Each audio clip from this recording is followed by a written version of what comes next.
Mateus capítulo 14. Mateus capítulo 14.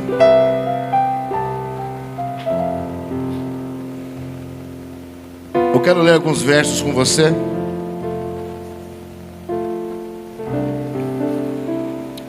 Verso 26, 27. Uma palavra bastante conhecida. Tenho certeza que você já ouviu essa palavra. Você conhece essa palavra. E eu gosto de pregar, irmãos, nesses textos que é bem familiar de vós outros, onde todo mundo já ouviu alguém pregar, e a gente pede a Deus sempre que Ele venha nos dar algo que está nas entrelinhas. Como é um tempo de viver promessa, eu quero encontrar junto com vocês nessas entrelinhas desse texto as promessas liberadas sobre a nossa vida. Eu tenho certeza que nesse sábado você não volta para casa do mesmo jeito que você chegou. Tenho certeza absoluta que a tua vinda até esse recinto tem um propósito. E você vai entender até o final desse culto. Versículo de número 26, quem achou diga glória a Deus. Diz assim: e os discípulos, vendo-o caminhar sobre o mar, assustaram-se, dizendo: é um fantasma, e gritaram com medo. Jesus, porém, lhe falou logo, dizendo: tende bom ânimo, sou eu, não temais. E respondeu-lhe Pedro e disse: Senhor, se és tu, manda-me ir ter contigo por cima das águas. E ele disse: vem. E Pedro, descendo do barco, andou sobre as águas para ir ter com Jesus. Mas, sentindo um vento forte, teve medo. E começando a ir para o fundo, clamou dizendo: Senhor, salva-me. E logo Jesus estendeu e segurou-o e disse-lhe: homem de pequena fé, por que duvidaste? E quando subiram para o barco, acalmou o vento. E quando subiram para o barco, acalmou o vento. Então aproximaram-se os que estavam no barco e adoraram-no, dizendo: és verdadeiramente o Filho de Deus. Boa é essa palavra. Queridos, eu preciso da sua atenção por alguns instantes, para a gente entender o contexto desse texto, aonde ele está inserido, para a gente poder pegar desse contexto algumas lições, alguns ensinamentos, para que 2026 venha a ser verdadeiramente um ano de cumprimento de promessa. Então eu preciso da sua atenção, empreste seus ouvidos por alguns 15 a 20 minutos, depois o Senhor vai nos levar. Mas eu preciso desses 15 minutinhos aí.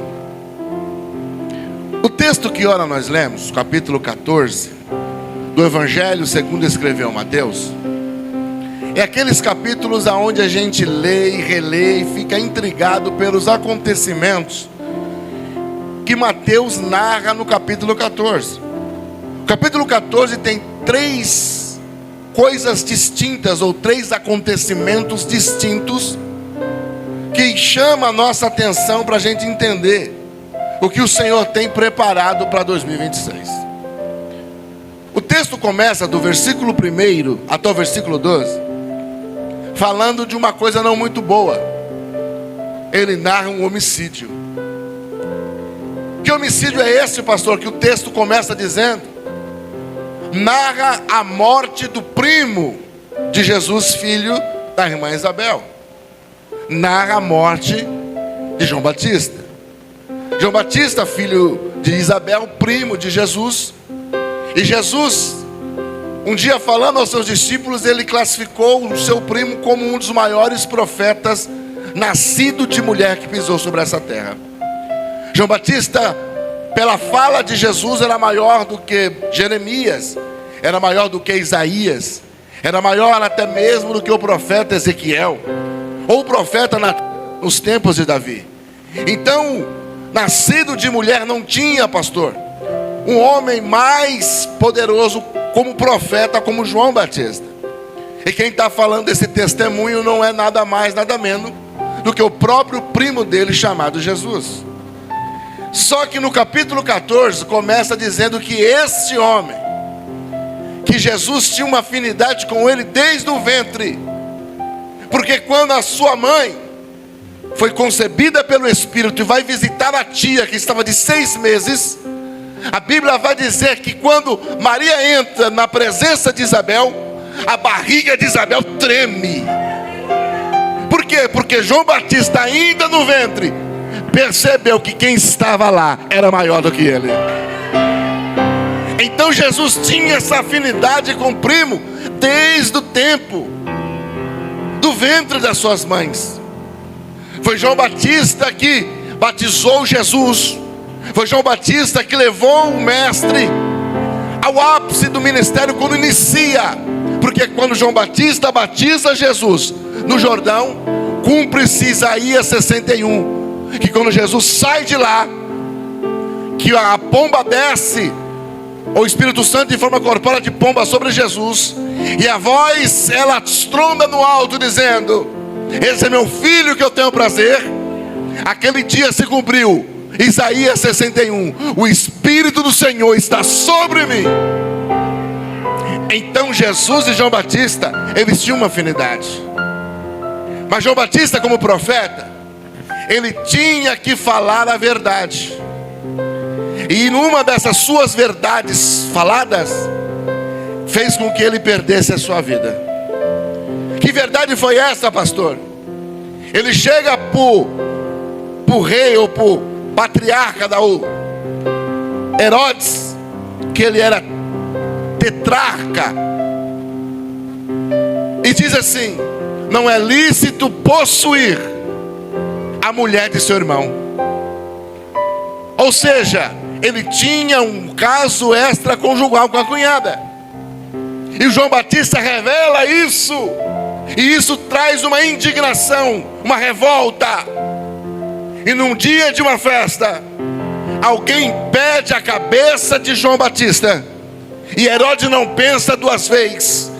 A fio da sua espada corta a cabeça de João Batista, que é entregue no meio da festa em uma bandeja. Mas o interessante disso tudo, que ele perdeu a cabeça por falar a verdade. Então eu entendo uma coisa e já libero para alguém que está aqui. Profeta tem compromisso com Deus. Porque se perde a nossa cabeça aqui embaixo, ainda que arranque ela, quando chegar lá em cima, ela vai estar no lugar. Ela vai estar no lugar. João Batista morre. O texto vai dizer, no capítulo 14, versículo 13, que deram a notícia para Jesus. Agora pensa comigo, todo esse histórico que eu contei que os dois tiveram, agora a notícia que chega aos ouvidos de Jesus é que o seu primo morreu. Imagine qual foi o impacto da palavra quando foi dita a Jesus. Pastor, mas ele não sabe de todas as coisas, ele não é Deus. Ele é 100% Deus, mas 100% homem. Ele sentiu o baque da perda do primo. E o capítulo 14, versículo 13 diz que ele entra num barco e sai ali dentro navegando para o lugar deserto. Eu acredito que nesse momento Jesus não está fugindo. Ele está apenas se distanciando para entender o que está acontecendo, para guardar o luto, para ver por que isso está acontecendo. Então ele entra no barco, pastor, e vai para um lugar deserto. Só que o texto vai dizer que quando ele entra no barco e sai, alguém vê ele indo. Sempre tem alguém observando. Pastor, mas estão falando de Jesus. É Jesus. Ele entrou no barco, entrou. Ele foi guardar o luto, foi, sei lá, prantear a morte do primo. Ele tinha o direito, sim ou não? Mas alguém viu. Enquanto ele está navegando para outra margem, alguém falou: ei, Jesus foi por essa direção, vamos atrás. Jesus de barco e alguém a pé. Jesus chega no lugar aonde tinha que estar. Jesus está lá sozinho. De repente começa a chegar o povo. Começa a chegar as pessoas, pastor. Aí Jesus entende. Não é mais tempo de guardar o luto.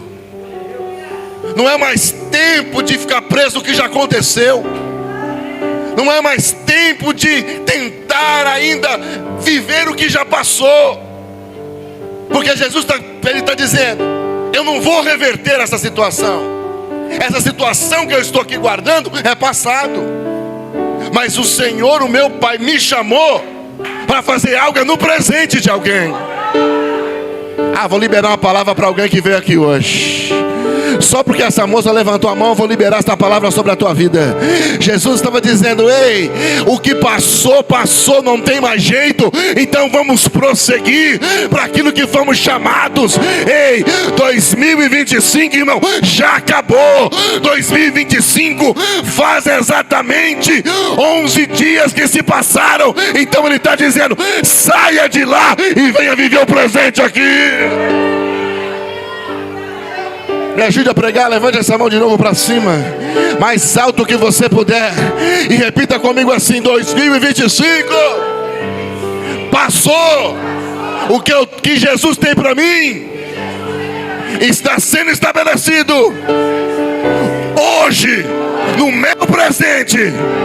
Quem acredita, levante a outra mão e libera esse grito de glória a Deus aí. Pastor, posso tirar esse paletó?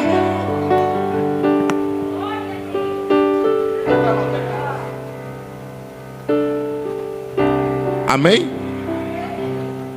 Então prosseguimos. Então Jesus e a multidão chegando.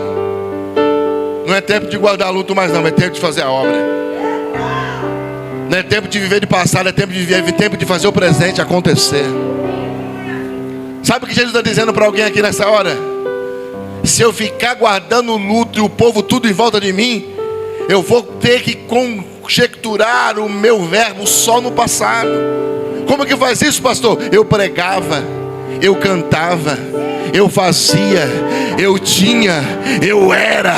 Só que isso, irmão, é passado. Mas eu tenho algo especial, é para vocês, é no presente. Então eu prego, eu canto, eu faço, eu tenho. Ei, lá vai catar. Eu estou sentindo a graça de Deus aqui para pregar nesse lugar. Tem coragem de olhar para alguém e dizer para essa pessoa: passado é passado. Para de conjugar o verbo no passado. Para, irmão. Eu tinha, eu fazia, eu era. E Jesus me trouxe aqui para dizer: eu tenho, eu faço e eu sou.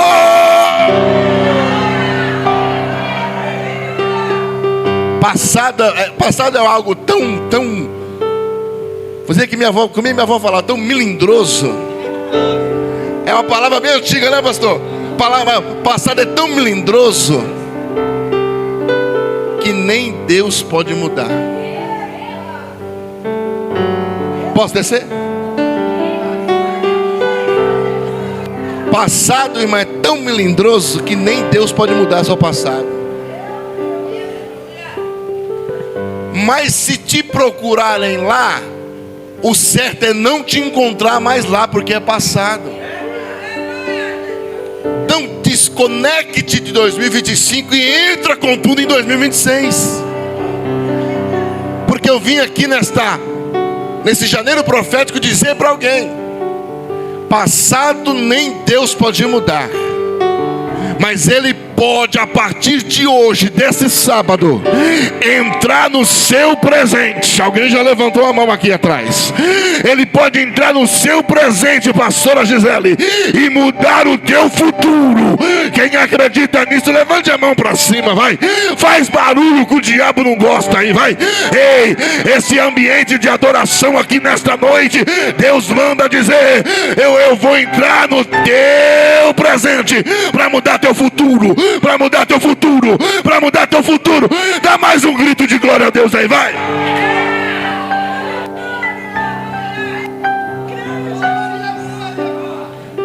Ele vai entrar no seu para mudar o teu e o passado. Sabe que Deus é tão fantástico que Ele não tem a máquina do tempo que volta. Aí só tem em filme de ficção científica. Lá eles voltam, né? Só que a gente não volta. Nosso Deus não volta. Por quê? Porque Ele não trabalha com o passado, Ele trabalha com o presente. Passado é passado. Então Jesus está dizendo: se eu ficar lá, eu não vou conseguir prosseguir, mas a minha obra é maior do que isso. Aí os discípulos já chegaram, já está todo mundo em volta dele. Aí ele falou assim: então não é hora de guardar a luta, é hora de fazer a obra. E o texto vai dizer que ele começa a pregar. E quando ele prega, sempre alguma coisa acontece. Porque o princípio, segundo Paulo, é: a fé vem. Ouvir o quê? De quem? E quem está pregando ela? Jesus. Então Jesus está pregando a palavra, a multidão está se alegrando. Irmão, o povo foi a pé para trás dele. Sabe que todo mundo fala assim: ah, mas o povo foi porque gosta de ouvir a palavra, né? Tem que falar a verdade aí, pastor.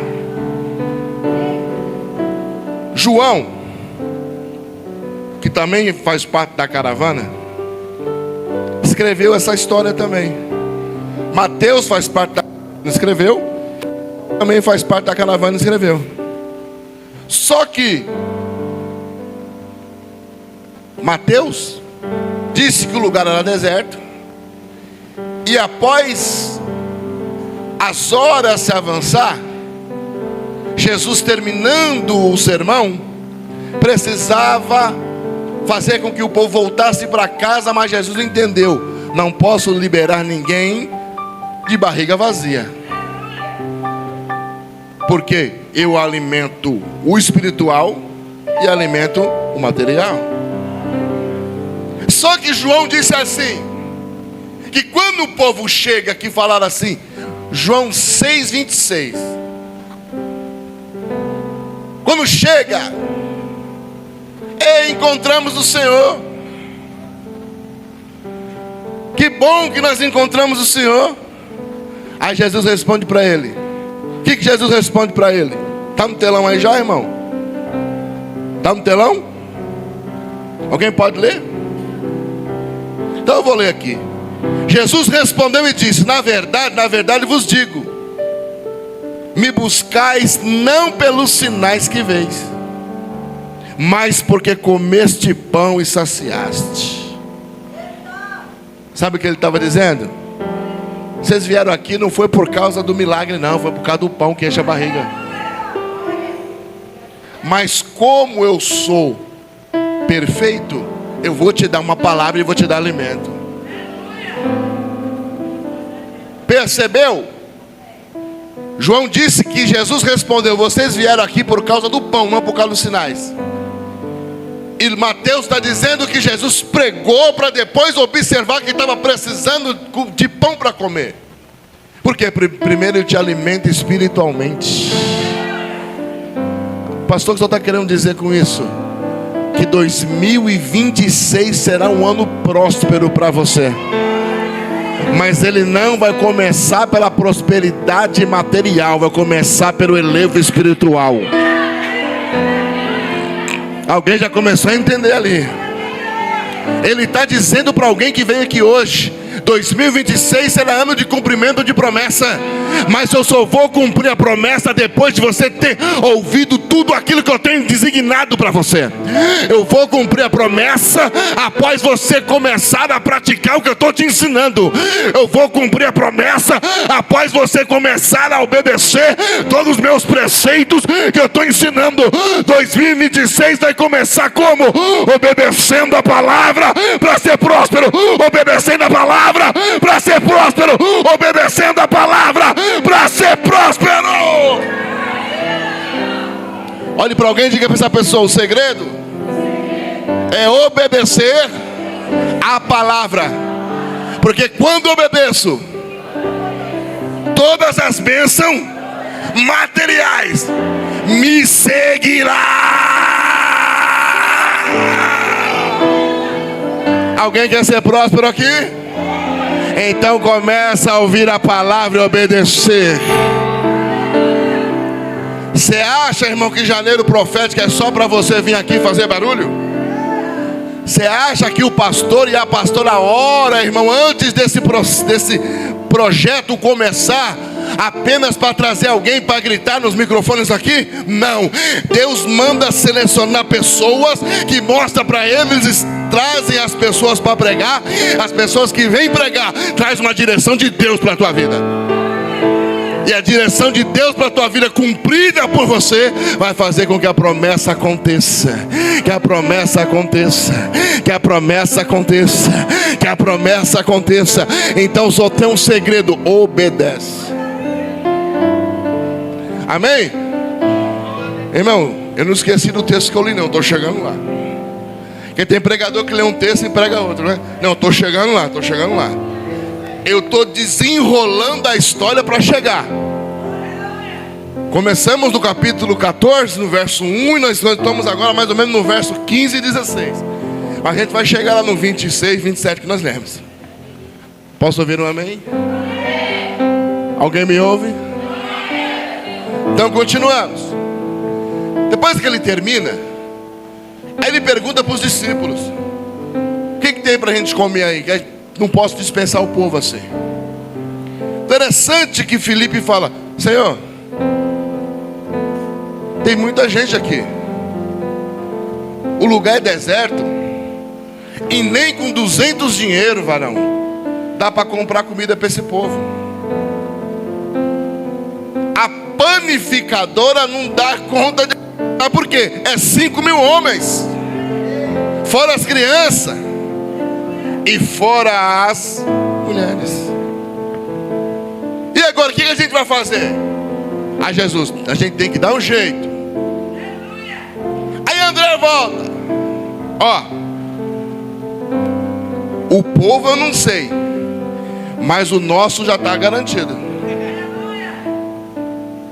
Não entendi. Jesus, o povo só tem que mandar tudo embora, porque o nosso já está garantido.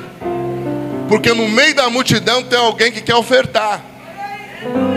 Ofertar 5 pães e 2 peixes. Para quem? Para a gente comer. Nós estamos em 13. Mas o rapaz 14, 5 pães e 2 peixes a gente vai comer tranquilo. E a multidão? Que se vire. Olha, irmão, andando com Jesus e pensando só em si mesmo. E tem crente, irmão, que anda com Jesus e nunca pensa nos outros, só pensa em si. Não pensa em si. Aí Jesus falou: não, peraí. Traz o que você já arrumou. Traz. Quer ouvir um segredo? Quer ouvir um segredo? Ah, não vou falar, ninguém quer, só 2 pessoas querem ouvir. Jesus mandou trazer na mão dele. Pastor, fala para mim, senhor. Fica de pé, por favor. O senhor vai ser o André da história. Pega uma Bíblia aí. Você vai pegar, como se fosse uma bandeja. É o que o rapaz tinha lá guardado. O que ele tinha? 5 e 2. Jesus mandou entregar na sua mão. Isso é um segredo espiritual que a gente muitas vezes passa batido. Aí trouxe na mão de Jesus. Jesus pegou. Quantos pães? 5 pães e 2 peixinhos. E a multidão, quantos tinham? 5.000. Fora as mulheres e as crianças? Conta rápida, se cada homem tinha uma esposa, 10.000. Se cada esposa tinha 2 filhos, 20.000 pessoas. Conta rápida. Se cada varão tinha uma esposa, 10.000. 2 filhos, 20.000. 20.000 pessoas para 5 pães e 2 peixes. Dá? Não. Então o que Jesus tinha que fazer? Tinha que fazer o quê? Multiplicar. Pastor, obrigado por ter falado isso. 5 pães e 2 peixinhos na mão de qualquer um pode não ser nada, mas na mão de Jesus. Não, segura. Eu adorei que o pastor falou multiplicar. Porque o texto não diz nenhum momento que Jesus pediu para multiplicar. Esse é o segredo para quem quer ser próspero depois que ouvir a palavra de Deus para 2026. Pastor, eu leio um verso, a senhora lê outro. Pode ser? Então a senhora abre aí João 6,11. E eu vou ler Mateus, quando nós estamos em Mateus, né? 14,19. Então quando Jesus recebe, irmão, isso é um segredo para você que fica pedindo para o seu salário dar até o fim do mês e nunca dá. Sabe por que o seu salário não vai até o fim do mês? Porque você fica pedindo para multiplicar. Sabe por que o seu salário não chega até o fim do mês? Porque você tem apelidos pejorativos para ele. Chama ele de merreca, micharia, pouquinho, fora outras palavras que não é lícito eu citar aqui. Mas em nenhum momento Jesus pegou o pouco na mão e desdenhou. Em nenhum momento Jesus pegou o pouco na mão e falou palavras pejorativas. Em nenhum momento Jesus pegou o pouco na mão, pastor Marcos, e pediu para ele multiplicar. Por quê? Porque a oração é diferente. Olha o que diz, versículo 19. E tendo mandado que a multidão se assentasse sobre a erva, tomou os 5 pães e os 2 peixes, e ergueu os olhos ao céu, e abençoou. Agora a pastora valeu dela. Então Jesus pegou os pães e, tendo dado graças, distribuiu-os entre eles, e também igualmente os peixes, tanto quanto queriam. Pegue na mão do seu irmão, pegue na mão dele, pegue. Pastor, isso é chato, mas funciona. Pega na mão dele e diga: Deus vai fazer multiplicar a tua sementeira. 2026 será ano de prosperidade. Quando você parar de reclamar e abençoar e dar graça por aquilo que você já tem. Quem pode aplaudir o Rei dos Reis? Sabe o que é o segredo? É parar de reclamar, obedecer. E como obedeço? Abençoa o que você já tem. Abençoa o que você já tem. Dá graça pelo que você já tem. Pastor, eu recebo um salário mínimo. Abençoe e dá graça. Pastor, eu recebo Bolsa Família. Abençoe e dá graça. Pastor, eu vivo tem palavra. Eu vivo de benefício, pastor. Mas chegou na tua mão? Chegou? Então abençoa. Para de pedir para ele multiplicar. Abençoa. Enquanto você pedir para o seu dinheiro e até o fim do mês, ele não vai. Enquanto você pedir para o seu dinheiro durar até dia 30, ele não vai durar. Porque é Bíblia. Seja fiel, e no muito eu. Agora é para o irmão e diz: você sabe, né? Só não pratica. Você sabe por que você não pratica? A partir de hoje, eu quero ser profeta nesse altar.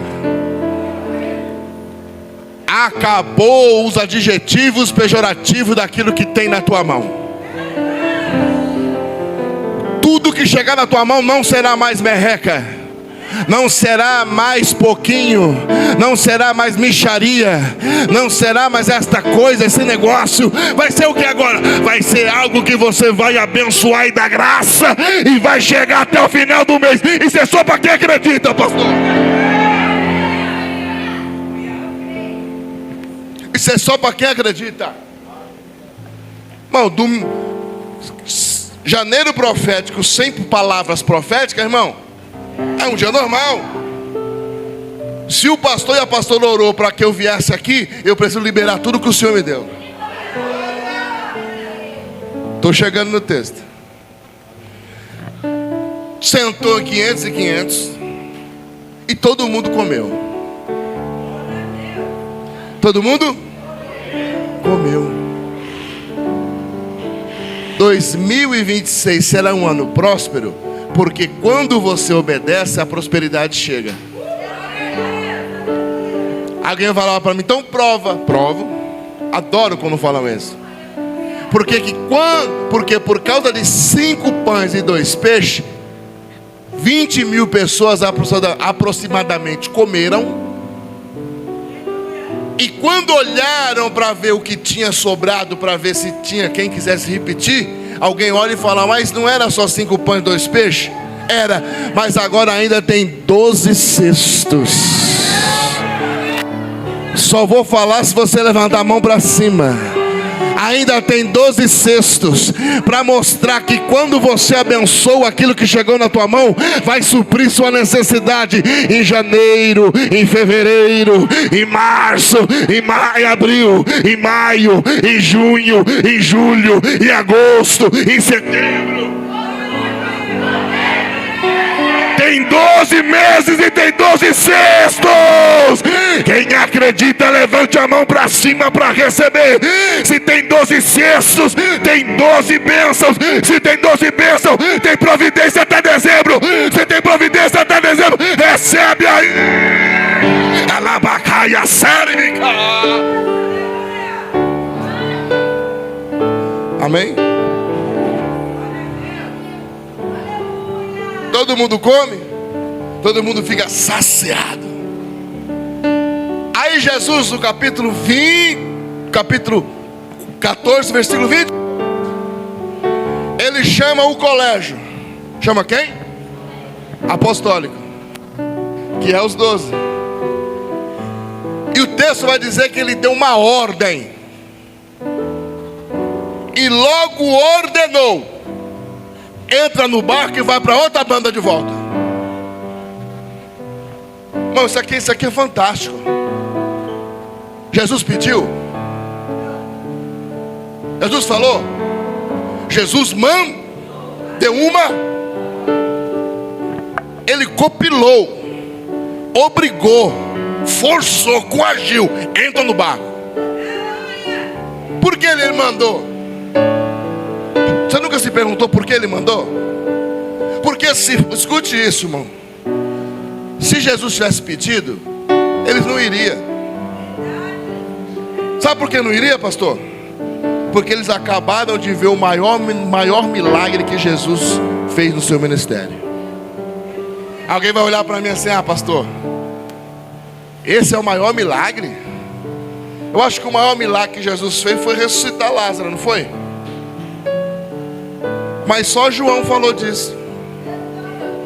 O maior milagre foi ressuscitar o filho da viúva de Naim. Só Lucas falou disso.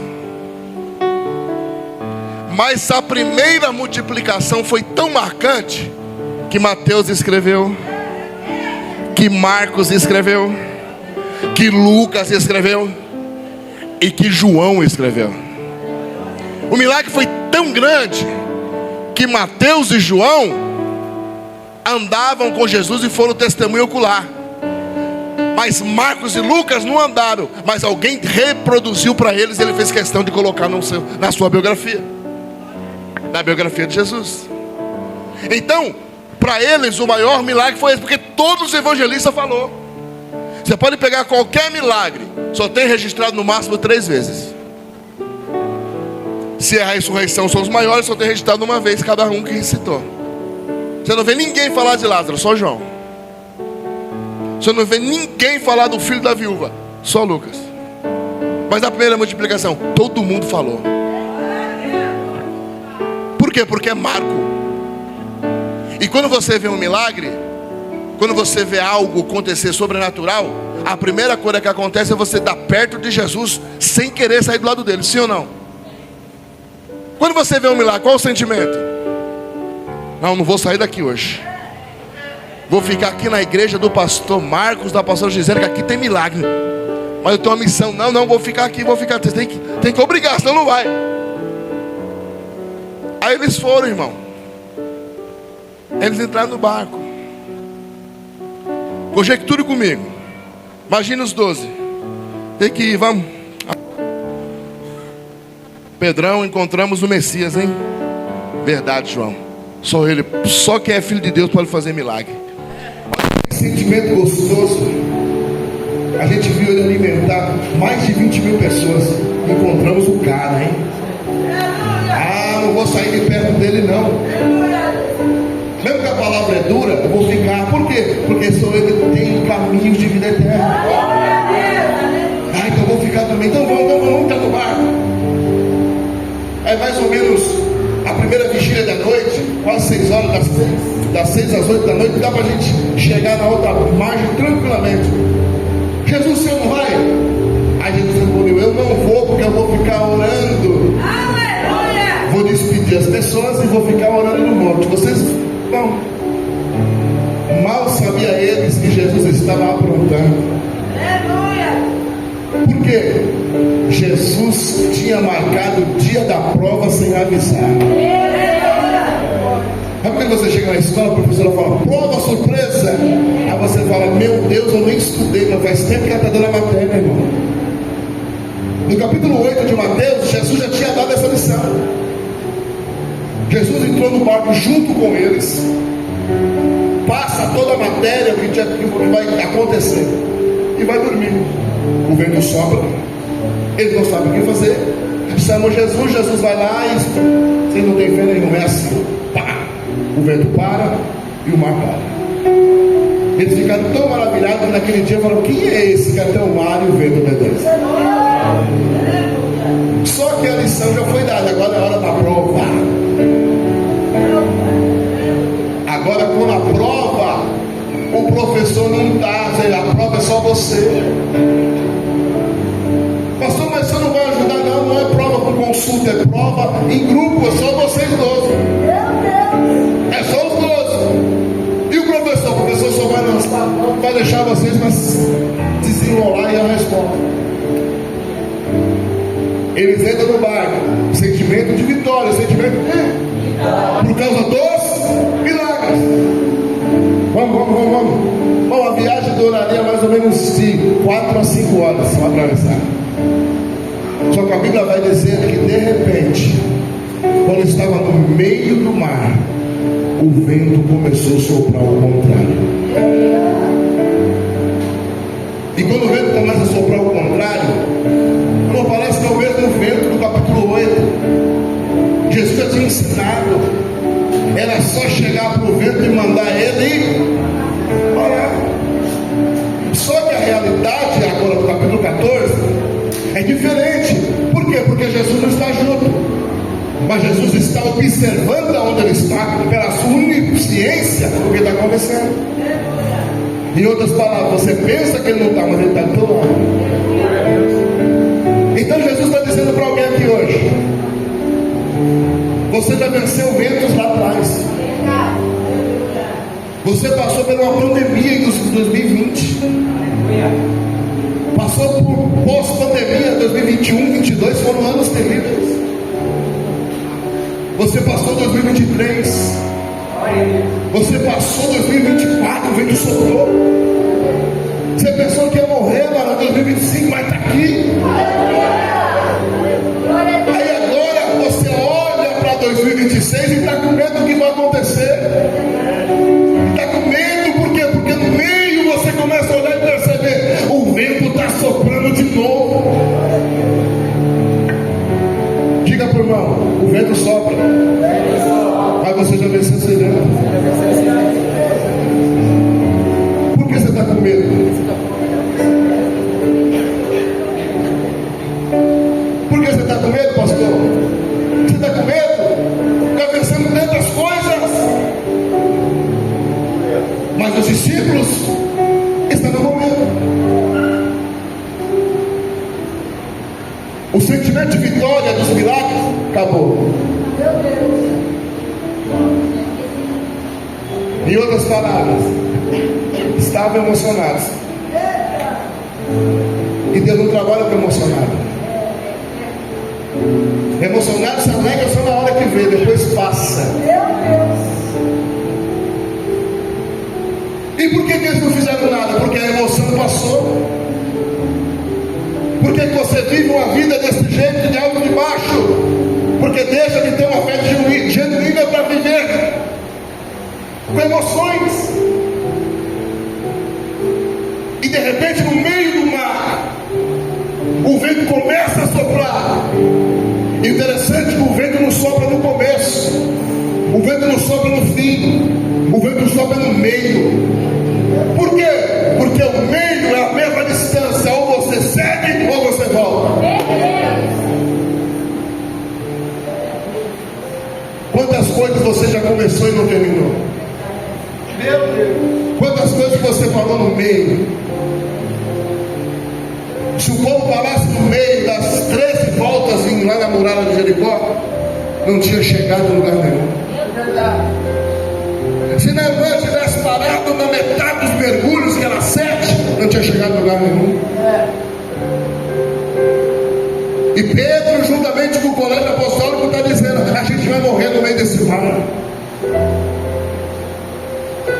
Quem sabe você veio aqui hoje, já deu tanto glória a Deus, mas está pensando lá no fundo: eu não sei o que vai ser de mim em 2026. Mas eu não vim aqui aflorar o seu emocional, eu vim aqui trazer uma palavra concreta para a tua vida. De repente, no meio do mar, pensando que ias morrer, Jesus está no monte orando, dizendo: eu sei o que eles estão passando. Eu vou descer daqui e vou lá ajudá-los.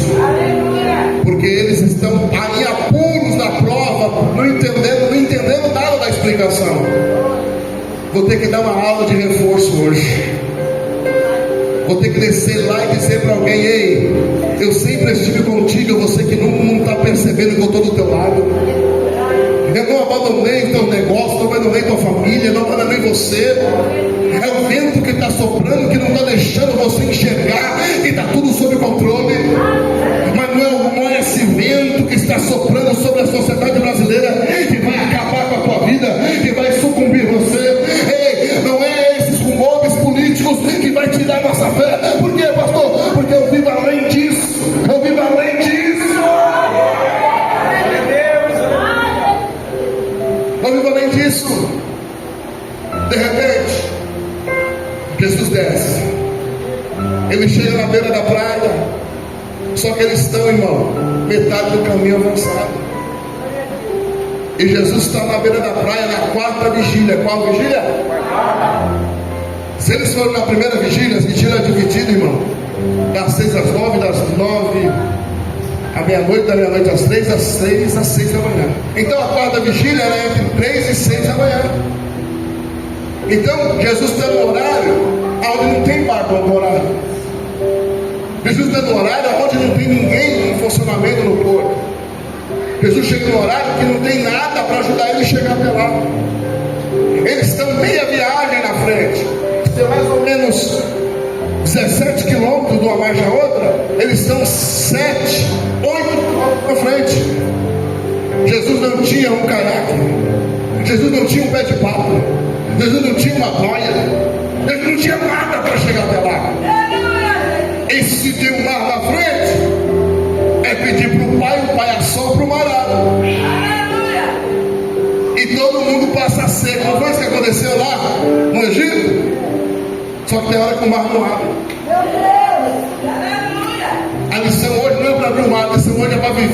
o sobrenatural no meio do vento. Então, se o mar não abre, não tem nenhum apetrecho ou aparato para mim chegar lá, então eu vou com o que eu tenho. O que eu tenho? Tem meus pés. Então parece que eu vejo Jesus entrando no meio do mar.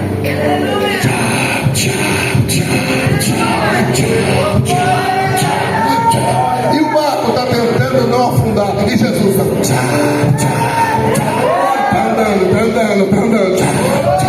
Parece que eu estou ouvindo esse barulho aqui em Guarulhos. De repente, isso é fantástico. Alguém me ouve? De repente Jesus chega, entra no primeiro estágio de mudança. Qual é o primeiro estágio de mudança, pregador? O estágio visual. Porque a gente precisa ver para crer, não é? Ele disse isso na ressurreição. Bem-aventurado você que não viu e creu, mas você precisa ver para crer.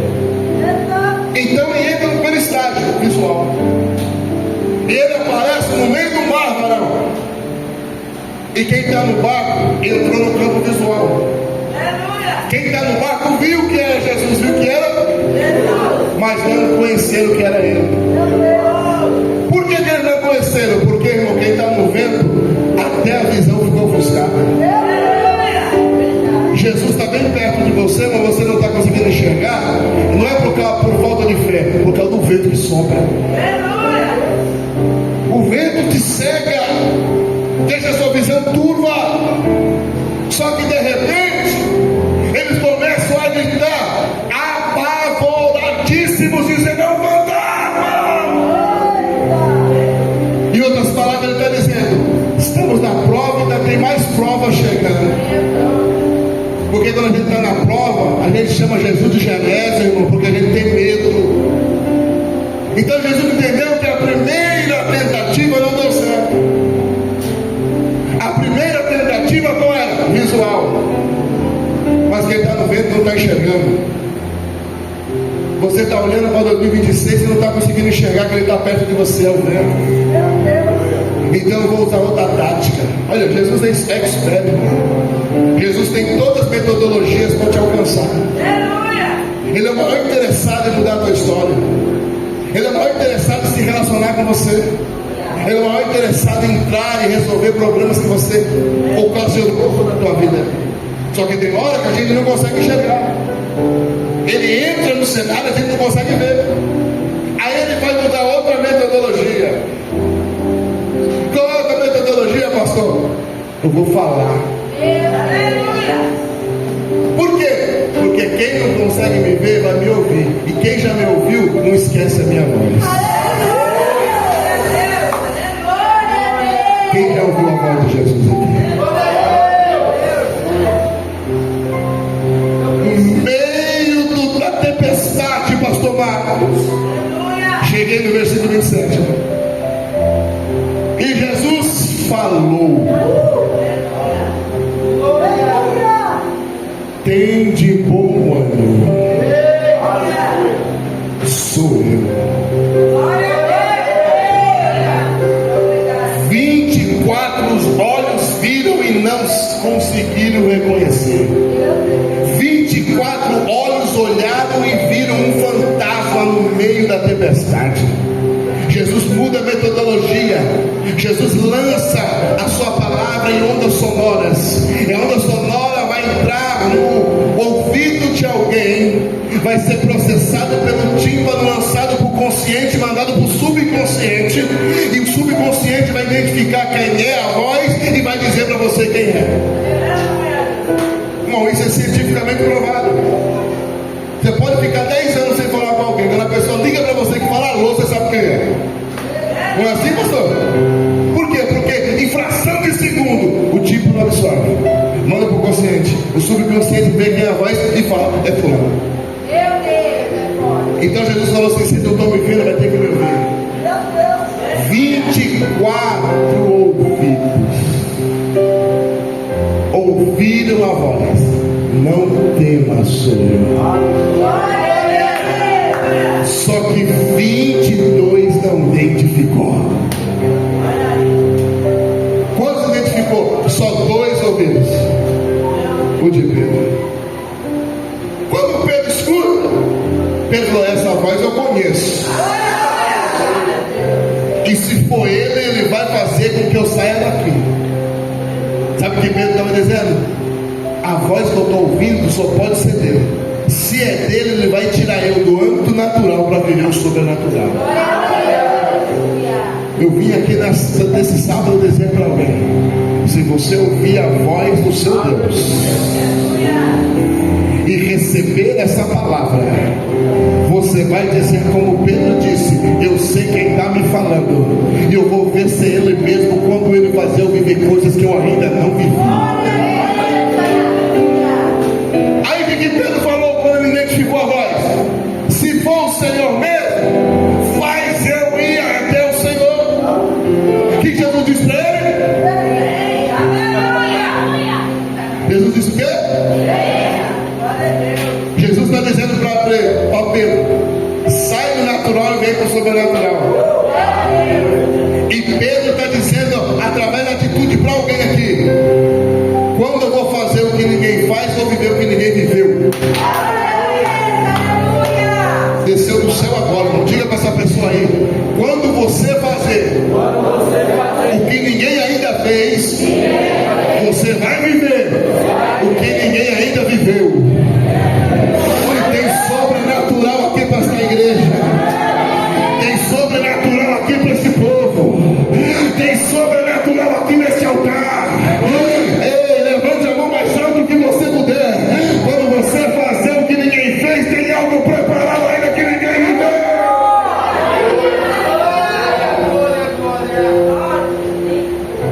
Vem comigo que eu vou terminar agora. Pedro desce. Pedro desce.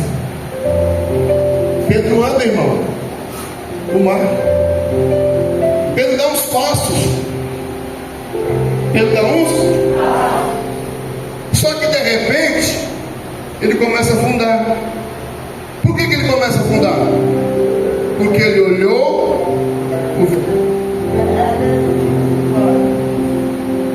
Você percebeu que ele não afundou quando ele pôs o pé? Você percebeu que ele deu alguns passos para se afundar? Por quê? Porque nunca você afunda no começo, você afunda sempre no meio. O problema não é janeiro, o problema não é fevereiro, o problema é maio, junho, julho. Esse é o problema. Que mês nós estamos aqui? Março, abril. Março, abril já começa os passos de caminho. Por quê? Porque quando entra maio, junho, julho, a gente afunda. E quando ele começa a afundar, ele nos dá uma lição. Alguém quer ouvir? O problema não é viver o sobrenatural e afundar. O problema é saber que pode afundar e não pedir ajuda. Porque não somos autossuficientes, dependemos dele. Para ele são todas as coisas, eu dependo dele. Então, se ele mandou descer e viver o sobrenatural, eu vou andar sobre o mar. Mas se eu afundar, não vou para o barco, eu vou pedir ajuda para ele. E a Bíblia diz que ele deu um grito: Senhor, salva-me!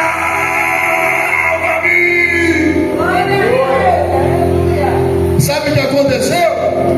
Jesus estendeu a mão. Barão, vem cá, você me ajuda aqui. Quando ele gritou que Jesus estendeu a mão, pegou na mão de Pedro, colocou Pedro de novo de pé. Irmão, vou encerrar agora, é a última revelação. Aí os dois estão aonde? Aonde? Em cima do? Aí os dois vão para o barco.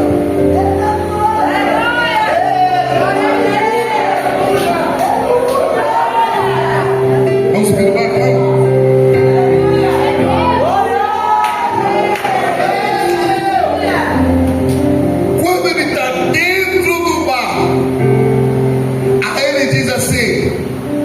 Agora eu vou repreender o vento. Você não entendeu? É muita gente para pouco glória.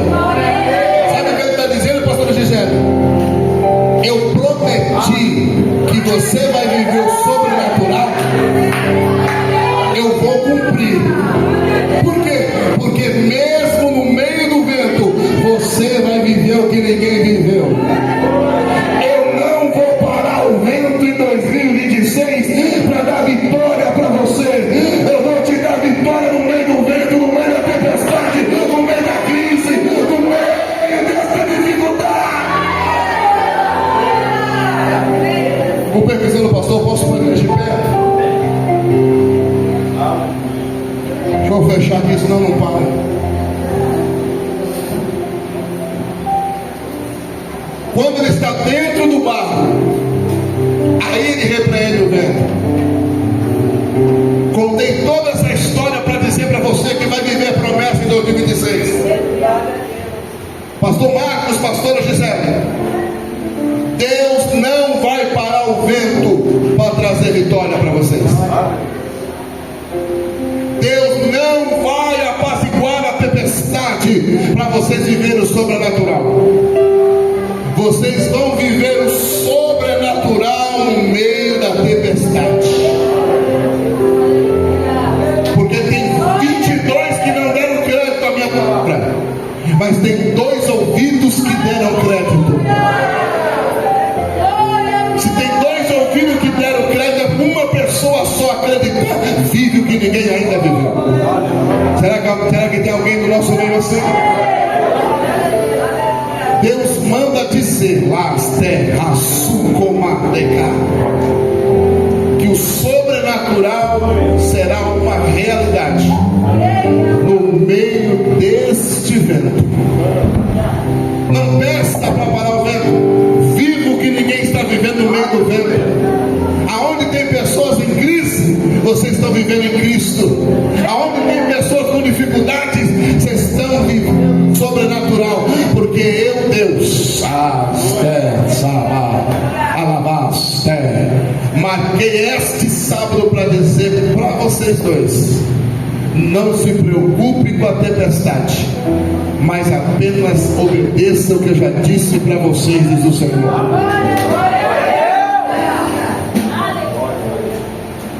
Pedro andou no meio da tempestade, Jesus andou no meio da tempestade e só foi parar quando estava dentro do barco de novo. Irmão, não se preocupa com o resultado de político, da política, da eleição, não se preocupa com isso. Por quê? Porque tem gente que está preocupada com o resultado da eleição, irmão. O problema de quem ganhar, de quem perder, Jesus vai te justificar. O teu compromisso não é na horizontal, o teu compromisso é na vertical. Porque enquanto você está preocupado na horizontal, tua vida está parada. Mas quando eu dou vazão ao vertical, eu ando sobre o mar. Eu vivo no meio da dificuldade que ninguém ainda viveu. Por isso que esse janeiro profético está acontecendo aqui. Eu preciso mudar a história de alguém, mas é no meio do vento.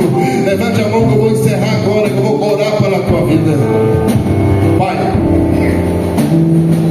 existem pessoas aqui que entraram nesse lugar, Senhor, dizendo: o que será de nós nesse 2026? Aí o Senhor falou de uma forma tão expressiva que eu entendi que o melhor ainda está por vir, porque a obediência vai trazer a glória.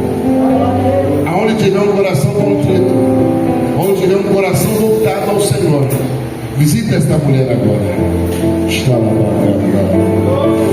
Visita esse homem agora. Transforma toda essa dúvida em virtude. Porque hoje eu saio daqui de posse de 2026 na minha mão. Porque eu entendi que o Senhor fez na minha vida é maior do que eu imaginei. Porque eu fiz o que ninguém ainda fez para viver o que ninguém ainda viveu. Quem crê, aplauda ao Senhor.